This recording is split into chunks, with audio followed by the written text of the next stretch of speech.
Hello students, this video lecture is on the movements at the joints.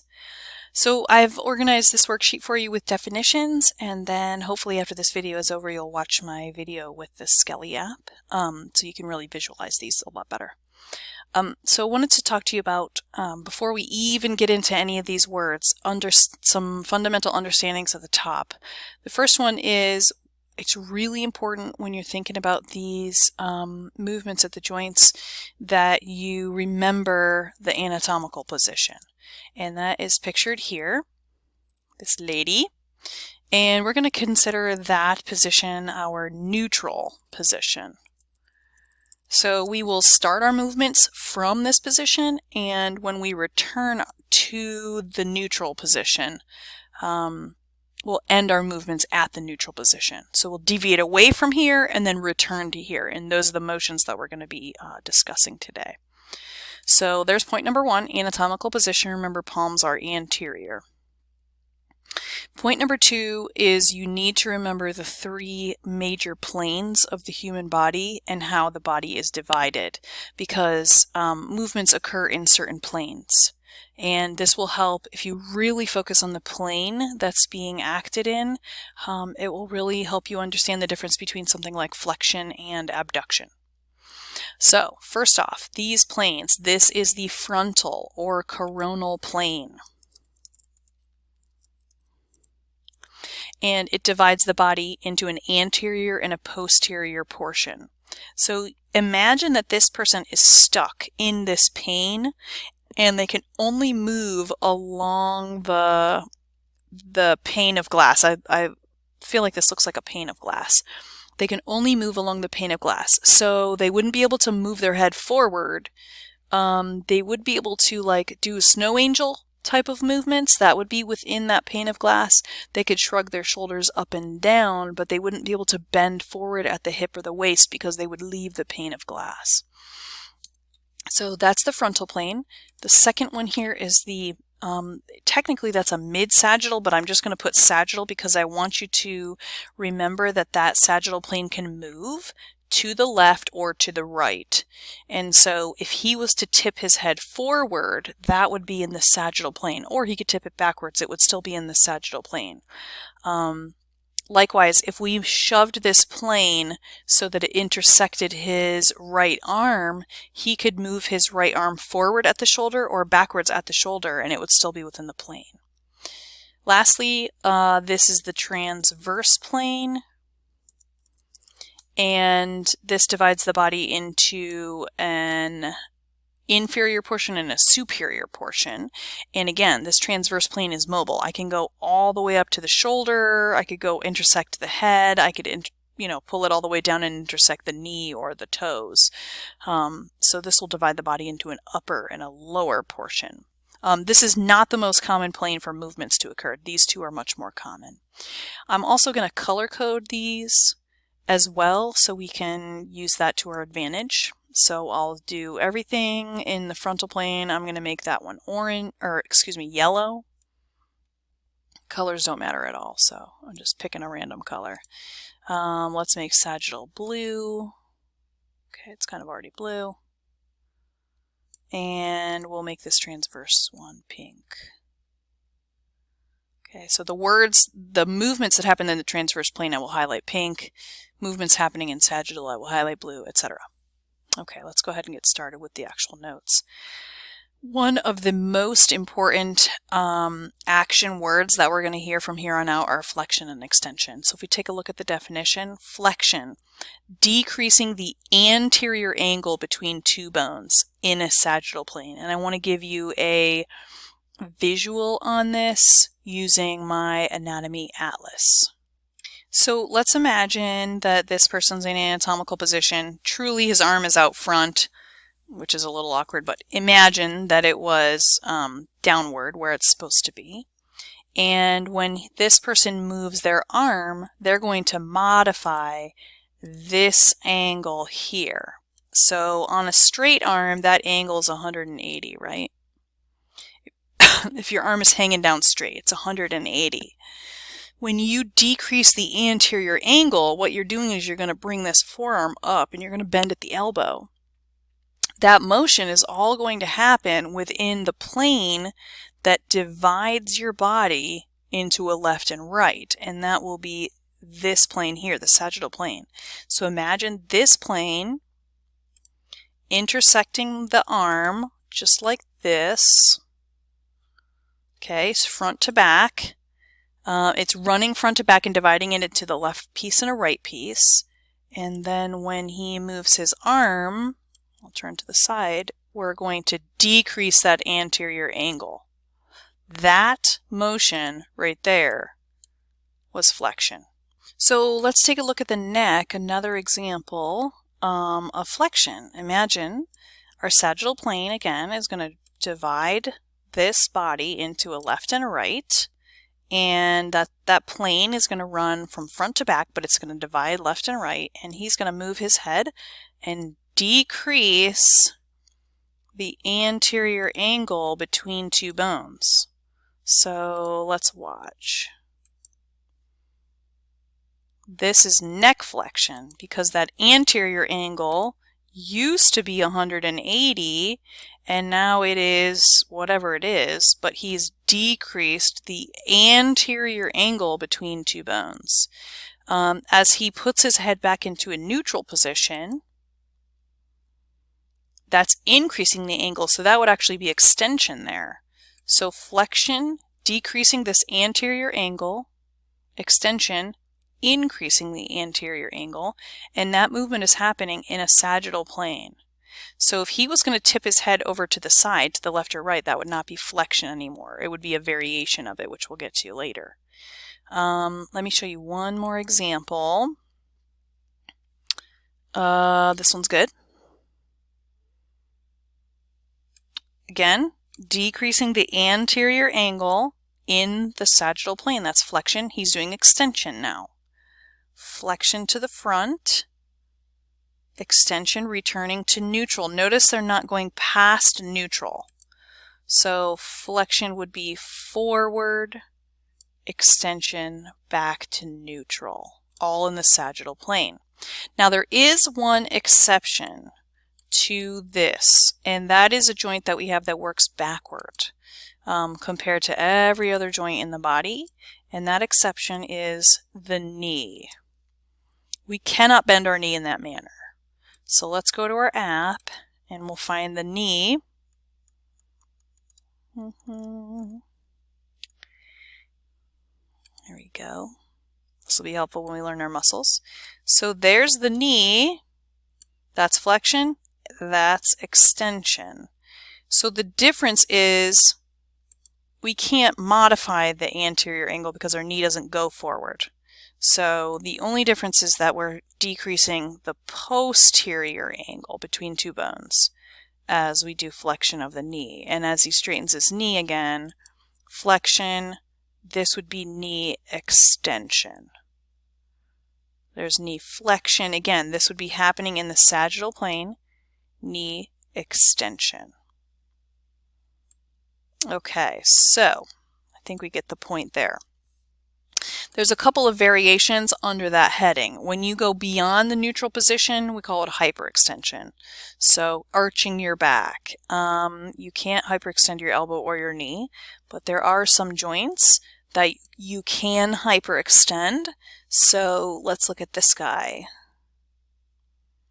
Technically, this would be hyperextension at the neck.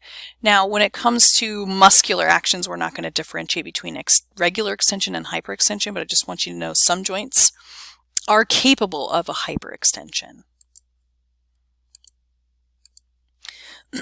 In addition, we have a variation of flexion called lateral flexion, and this is in a different plane. So before I get too far, I'm going to highlight my planes like I said I would in the color. So this is in the sagittal plane, that matches that. This is in the sagittal plane, this is also in the sagittal plane. Lateral flexion, however, is in the frontal plane, so I'm going to put a yellow on that one. And I'll show you that in our app. Lateral flexion. That's when you do flexion, but it's within the frontal plane, so it's to the side. You will only use this terminology for movement of the vertebral column, and you can see the vertebral column moving there. Lateral flexion. And then you can also do it to the other side, lateral flexion. There is no medial flexion.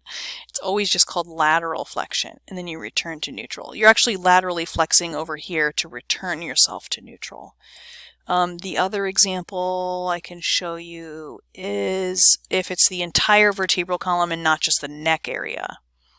Again, lateral flexion, and we can see that that's going to be within the frontal plane. Lateral flexion.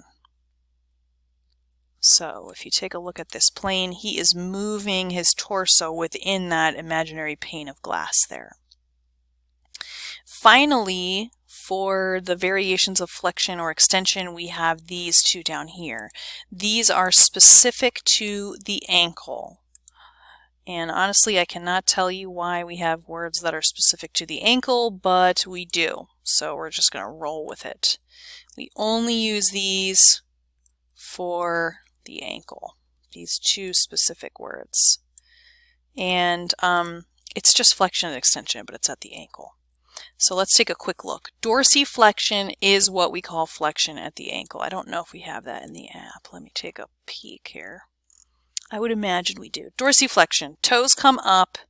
It's true flexion at the ankle.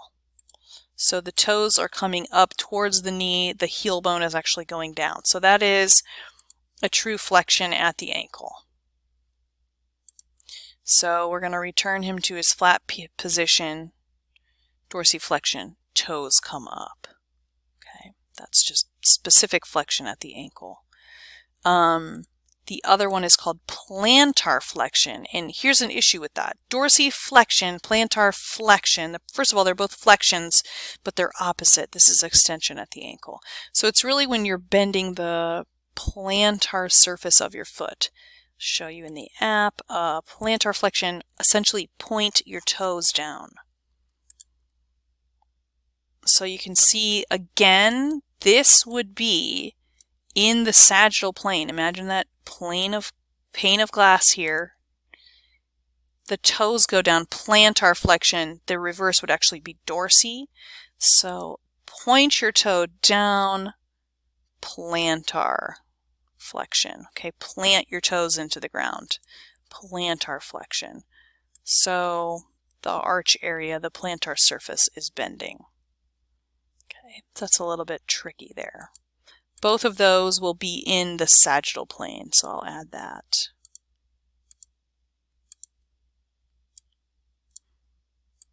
Everything sagittal, flexion or extension, some variation of it.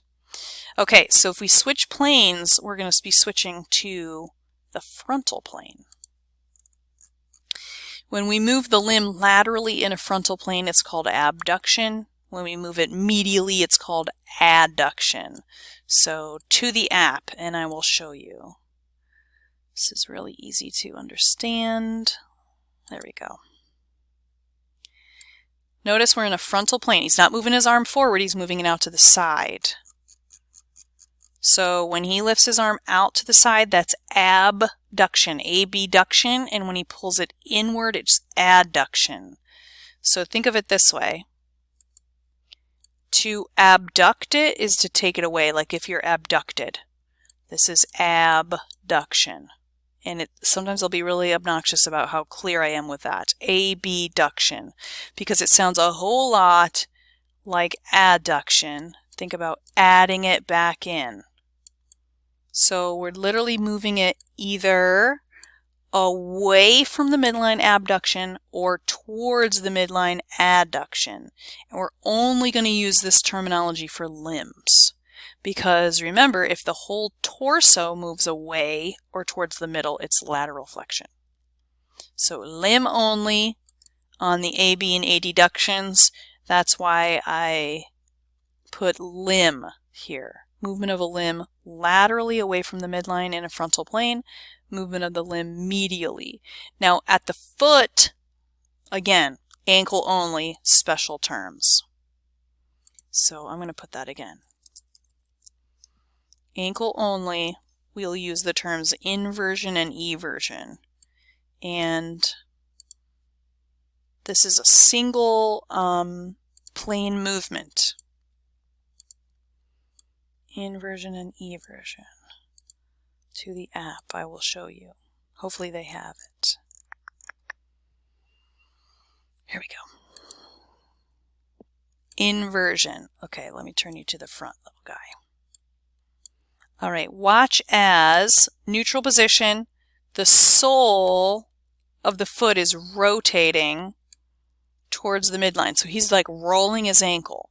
The sole is facing medially, as in the bottom of the foot is facing now medially. That's inversion. If the sole of the foot faces laterally, which is a super awkward movement, that's eversion, and it's much more slight of a motion. Oh, do it again. There we go. Hello. Oh, there we go. Eversion. See how he's got it out there? Neutral, out. Eversion. That's kind of funny. So those are ankle only words, and they're all in the frontal plane. Limbs only. Third, a rotation is a spinning.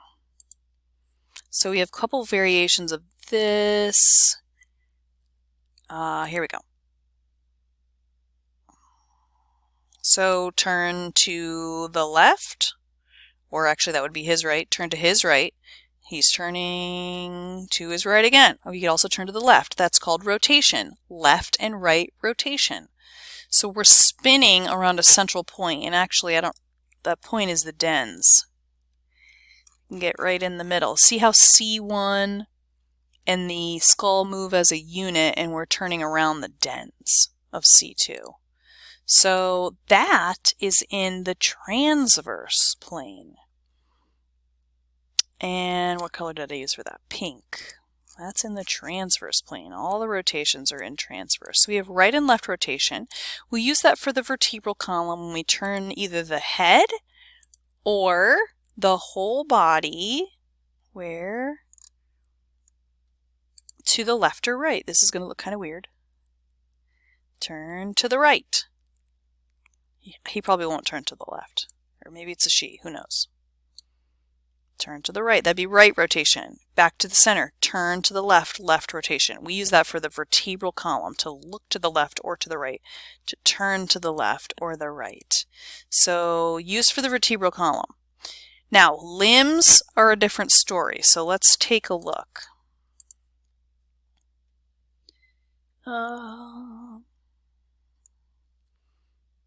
There we go. Now, it's going to be a little weird because he's going to have his elbow flexed, but look at how... Can I delete that? No. Shoot. There we go. We're going to sneak a peek into that joint. The humerus is rotating in the socket. Okay, we're actually twisting the humerus bone. When we twist it medially, then it's called medial rotation. Watch. Turning towards the midline. The whole limb is going to rotate towards the midline. That's medial rotation. When it goes outward, that's lateral rotation. Medial, medial, lateral. Medial, lateral. Because we're turning the whole limb towards the midline or away from the midline. Medial, lateral. So we use those for limb only. The whole limb. Anterior surface turns medially or laterally, and then lastly, this is not ankle, this is lower arm. This is for the wrist. And we've been talking about this concept, but now we'll finally have a name.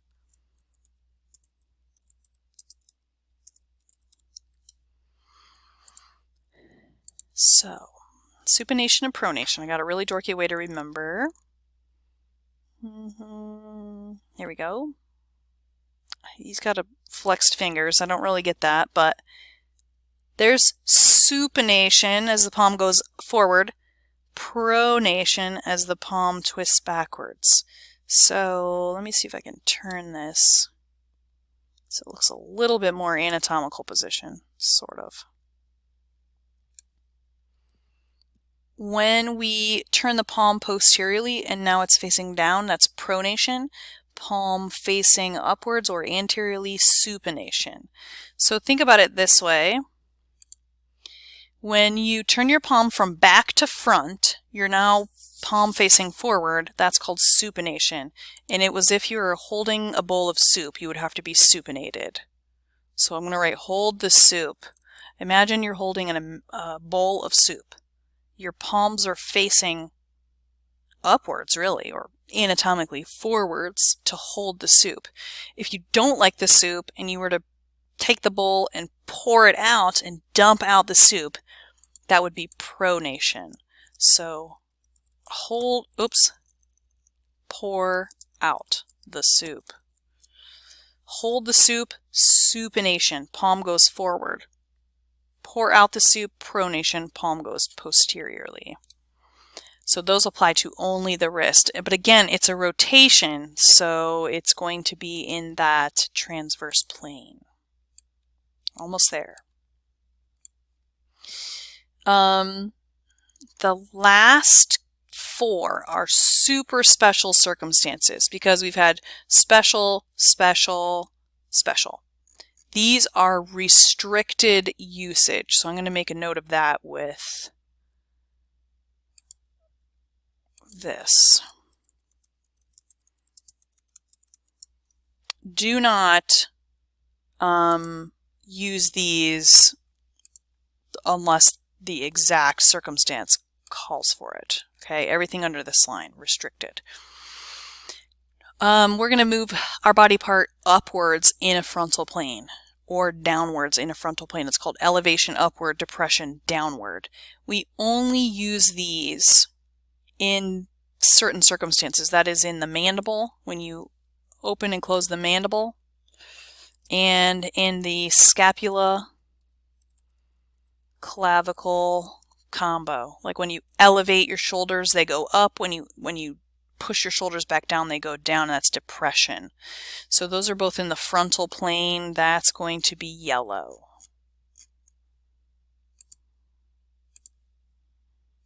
Elevation, depression. I'm seriously doubting if they have it in here. He's still pronating.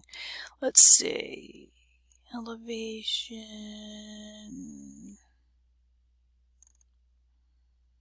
Oh, mandible, mandible. Perfect. Mandible, elevation. In the frontal plane, depression.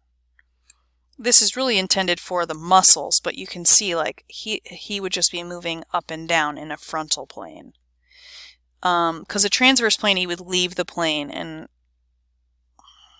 it's supposed to be in the frontal plane. I don't see a shoulder. Okay, shoulder. Oh, that's the wrong one. Shoulder, shoulder, shoulder. Scapula. I know you're here, baby. There. Okay, there. Perfect, perfect. Elevation and depression. See how the movement, and you can really tell, the movement's going to be here, gliding joint, nothing here, nothing. So straight up elevation, straight down depression, that's in the frontal plane. Perfect example. Last. Protraction and retraction are similar restrictions. So actually, can I copy? Oh, for a crying out loud. I'll just type it.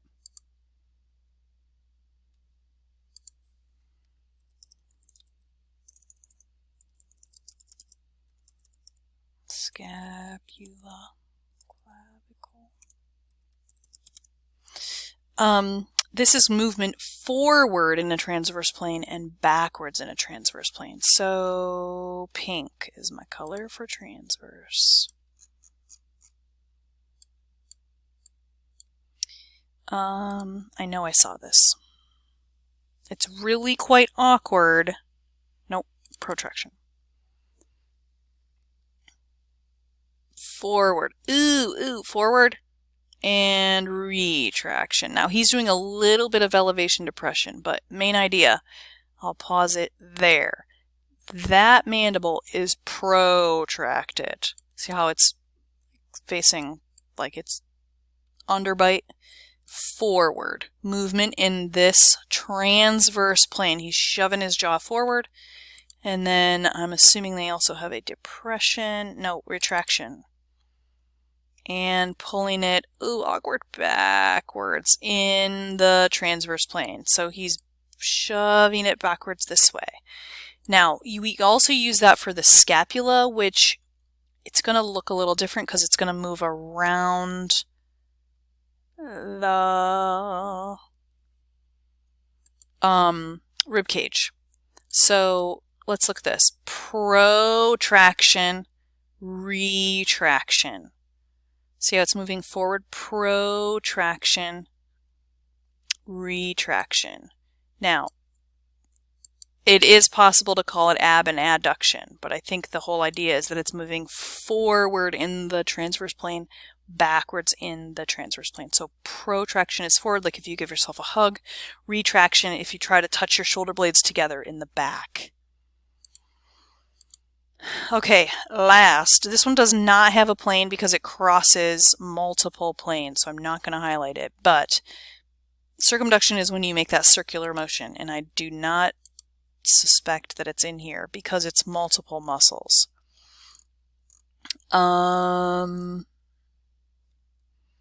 It's not in there, but I've been doing it. I've been calling it the 360-degree motion. So I'm just going to make a note of that. Only certain types of synovial joints are capable of this. That would be ball and sockets can do this, and also condyloids can do this. That arm circle type motion.